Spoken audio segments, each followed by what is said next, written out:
les hablamos ahora de los discursos de odio en las redes sociales y cómo hoy la Secretaría de Estado de Migraciones y la Liga pues quieren poner en marcha un protocolo, una metodología para identificar esos discursos de odio en las redes, analizarlos y entendemos que tomar cartas en el asunto, Nerea. Sí, Miriam, así lo habrán las cifras que vamos a mostrar a continuación. Lo cierto es que los discursos de odio hacia el racismo y la xenofobia están cada vez más presentes en las redes sociales y tendrían que eliminarlos de dichas redes sociales, pero lo cierto es que, según un estudio reciente del Observatorio Español de Racismo y Xenofobia, datos recogidos por el Ministerio de Inclusión, solo se elimina en redes el 28% de los discursos de odio racista y xenófobos. ¿Y qué contienen esos mensajes de odio que son reportados, que se quitan de las redes sociales? Por cierto, la red social en la que más se quitan es en la de TikTok. Sin embargo, en la de X tan solo se elimina un 10% de los mensajes de odio. ¿Pero qué contienen ese tipo de mensajes de odio que son reportados de las redes sociales? Pues bien, en ellos, en este caso se recoge el 18%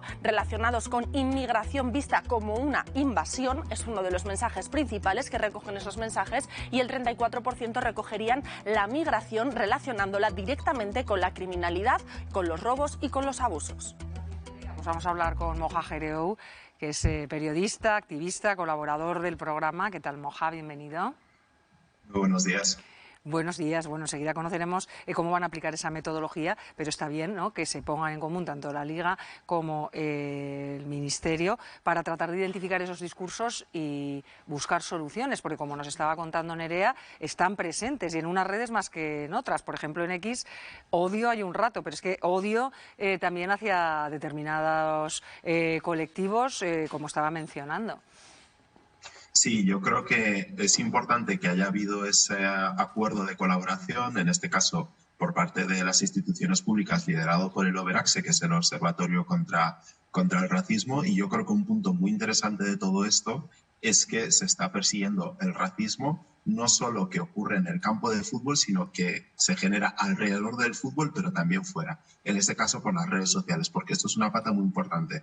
Hace unos años, en una competición internacional, unos jugadores de Reino Unido, de Inglaterra, fallaron unos penaltis, eran justo jugadores negros y recibieron muchísimo odio, no en el campo, como hemos visto aquí en casos como Vinicius o Nico Williams o Iñaki Williams, sino fuera, en las redes sociales. Y esto empieza a perseguir un poco esto, a monitorizar esta iniciativa. Y yo creo que sí, es llamativo también ver cómo muchas de las situaciones de racismo que se dan fuera se dan también alrededor del fútbol, ¿no? En esas narrativas de la inmigración como una invasión, esas narrativas que principalmente acusan a las personas del norte de África, a las personas musulmanas, todo eso que es un reflejo de la sociedad, por supuesto también se ve en las redes sociales y en los campos de fútbol, y más en unas redes sociales que últimamente pues han dejado la puerta abierta a estos discursos reaccionarios, ¿no? Hemos visto en Twitter con Elon Musk, también Mark Zuckerberg con Facebook, como poco a poco van bajando ese monitoreo, ¿no?, de los discursos de odio y permitiendo que estos insultos campen a sus anchas. Claro, por eso te iba a decir que igual que en los campos de fútbol está empezando ya a ser sancionado, penalizado, como vimos con unos jugadores del Valencia con insultos racistas, eso ya tiene un precio. En las redes sociales todavía hay que poner puertas al campo. Tú has mencionado, es que algunos son los dueños de las propias redes los que lanzan esos discursos. ¿Con eso qué hacemos? Efectivamente, este es uno de los grandes retos que además no es reciente. Esto viene de hace muchísimo tiempo. Yo mismo he recibido, ¿no?, insultos racistas en redes sociales que he denunciado hace ya 8 años y no es fácil denunciar esto, ¿no? Hay muchas formas para poder perseguirlo. No es el tema de los comentarios, ¿no?, el poder pues quitar comentarios que sean racistas y así, pero sabemos que eso no es suficiente. En los últimos años se ha hablado, por ejemplo, hay mucho debate alrededor de la identidad de las personas que se hacen perfiles en redes sociales, que por ejemplo tengan que poner su DNI para poder identificarse. Hay voces a favor y en contra. No está siendo fácil, pero lo que sí estamos viendo es que hay un movimiento global por parte de las grandes empresas tecnológicas de Estados Unidos, en este contexto de la era Trump, en los que han entendido que esa protección de los discursos ante los discursos de odio no es una prioridad. No solo hablamos en temas de racismo, también en temas LGTBI, por ejemplo, Meta, que es la empresa de Mark Zuckerberg, que incluye a Facebook o Instagram, pues ya no prohíbe discursos contra la población trans, por ejemplo, y esto ha sido muy comentado en los últimos meses, ¿no? Por lo tanto, todo esto sumado al contexto internacional está abriendo la puerta a que esos discursos no solo sean más difíciles de perseguir, sino que encima permitan que campen a sus anchas con mayor libertad. Por eso, más allá de esa metodología que hoy se va a presentar, con la que se quiere monitorizar y descubrir e identificar quiénes están detrás de esos discursos en 5 redes sociales, las más conocidas, no sé hasta qué punto se va a poder hacer algo cuando, insisto, por otra parte, lo que se está promoviendo es la impunidad. O sea, que se está un poco atados de pies y manos. Moja. Bueno, yo creo que este sistema que presentan, que lo llaman Faro, que es una nueva versión de este monitoreo en redes sociales que llevan haciendo desde hace meses, creo que es interesante que incorporan la inteligencia artificial para tratar de identificar de una forma mucho más eficaz y poder llegar mucho más lejos a través de la inteligencia artificial. Creo que ahí se abre una puerta muy interesante y ahí veríamos como una buena aplicación de esta inteligencia artificial. Pero es cierto que hay que remar, ¿no?, en muchas direcciones hacia el mismo lugar. Tenemos que hablar, por ejemplo, de las normativas europeas. Hace poco se aprobó una normativa relacionada con la inteligencia artificial, pero es verdad que todavía es muy corta para todos los cambios que se están dando actualmente. También incluso a nivel de la justicia en España todavía no hay una especialización fuerte en la persecución de esos insultos, esos posibles delitos de odio que se puedan dar en las redes sociales. Hay un contexto que todavía tiene que avanzar, ¿no? Y que por mucho que iniciativas como esta puedan ser positivas, es cierto que si no la acompañamos de avances también en otros ámbitos, pues nos quedaremos cortos. Pues Moja Jereo, muchas gracias por habernos dado tu opinión en el programa y esperamos verte pronto por aquí. Un abrazo. Ahí estaré, un abrazo. Pilar, voy contigo. Menudo tema. Sí, a mí me da mucha rabia porque además yo que consumo TikTok y veo a los adolescentes, ya veo, ¿no? Al final es un discurso de odio ya no solo en función de colectivos, sino que es que existe. Es cierto que yo siempre digo a mis pacientes o incluso a mi hija adolescente que lo que dice Pepe de Juan dice más de Pepe que de Juan. O sea, es decir, una persona que tiene este discurso de odio realmente es una persona infeliz por naturaleza, porque la gente feliz no hace este tipo de cosas. La gente que no tiene ningún problema emocional con su vida o algún tipo de carencia no hace este tipo de cosas. Por lo tanto, ahí es como que curarte un poco en salud, ¿no? También hay una cobardía, porque me gustaría ver si este tipo de ataques, si se dieran en la calle, en el metro, en una plaza, ¿qué pasaría? Entonces, al final, una persona que desde un avatar es capaz de hacer este daño a otra persona sin ningún tipo de empatía, ¿por qué en redes sociales sí y en la calle sí que se denunciaría estos actos, ¿no? Al final también tenemos que pensar que obviamente existe gente mala, porque existe, pero darle una serie de características en función del colectivo también es un error de atribución, como decía Moja, ¿no? Al final... Está muy bien que la Liga y el Ministerio en este caso vayan a establecer un protocolo para perseguir este tipo de comportamientos racistas, pero hay que creérselos. No hay que llevar a cabo esos protocolos simplemente porque creamos que es lo que hay que hacer y porque está bien y porque de cara a la galería hay que ser antirracista. No, es que hay que sentir ese antirracismo. ¿Por qué me estoy diciendo esto? Porque también lo ha dicho Moja, porque estamos viendo como hasta hace unos meses en redes sociales como Instagram se prohibían o se censuraban algunos tipos de discursos que ahora mismo están permitidos. ¿Por qué? Porque ahora mismo están amparados por un gobierno como el del señor Trump que les deja hacer y deshacer a su manera. ¿Qué ocurre? Que esas personas, y esto ocurre muchas veces con grandes corporaciones que ponen en marcha campañas de marketing a favor del medio ambiente y que al final se demuestra que simplemente son formas de lavar su imagen, que eso llevan a cabo una serie de políticas no porque se las crean, sino porque creen que eso les va a hacer vender más. Y ese es el problema.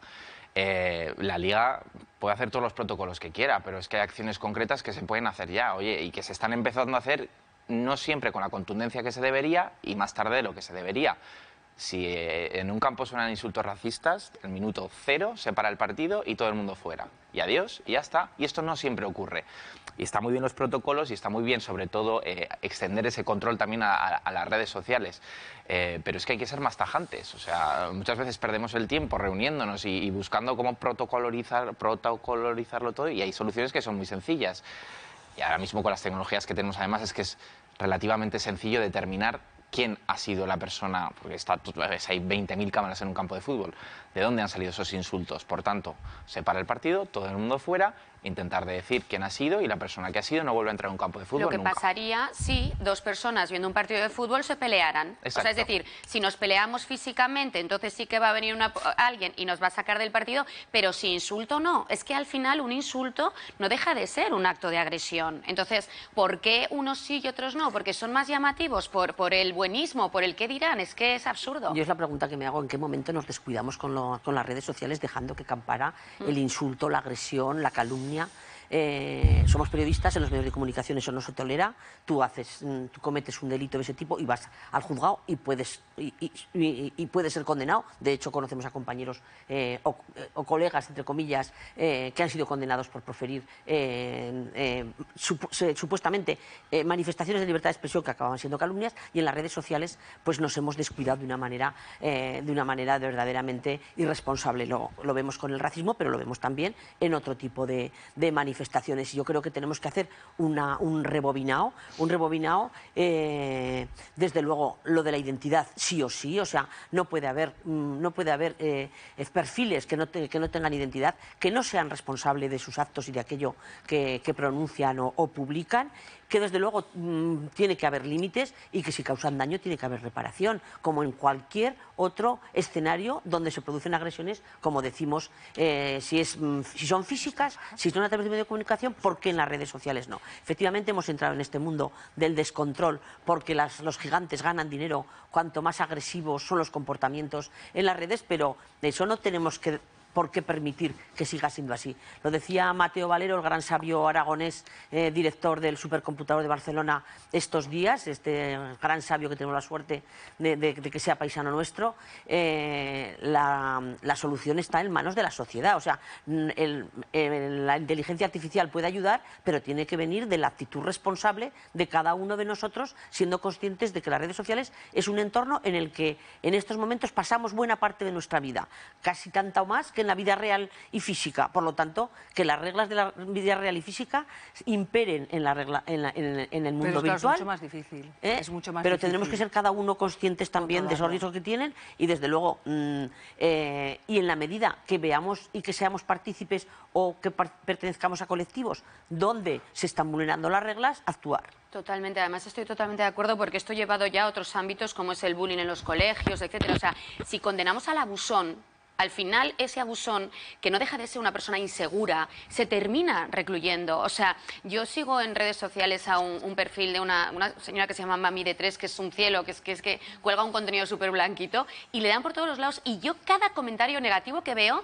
respondo defendiendo que eso no se puede hacer. Si todos hiciéramos eso, o sea, si todos fuéramos contra el abusón, bajaría tanto, porque ya os digo, el abusón al final es un perfil inseguro, que necesita atención y que al final necesita pagar a otro para brillar, porque no sabe brillar solo. Por lo tanto, si directamente lo condenamos, y esto en los colegios se debería educar, a aislar al abusón, al final no existirían este tipo de conductas de abuso, sea en el ámbito que sea. Es que además es en todos los ámbitos, y me salgo de las redes sociales. Si leyerais los comentarios que ponen muchas veces las noticias que yo mismo escribo, o que escriben en cualquier medio de comunicación, comentarios a noticias concretas, contra los protagonistas de la noticia, sea la noticia que sea, o sea del cariz que sea, ya sea una noticia más blanca, una polémica, un desahucio, los comentarios que se ponen hacia esas personas que son protagonistas de la noticia, hacia los propios redactores, que muchas veces es un tema que te ha caído de la nada y te llevas ahí un rapapolvo.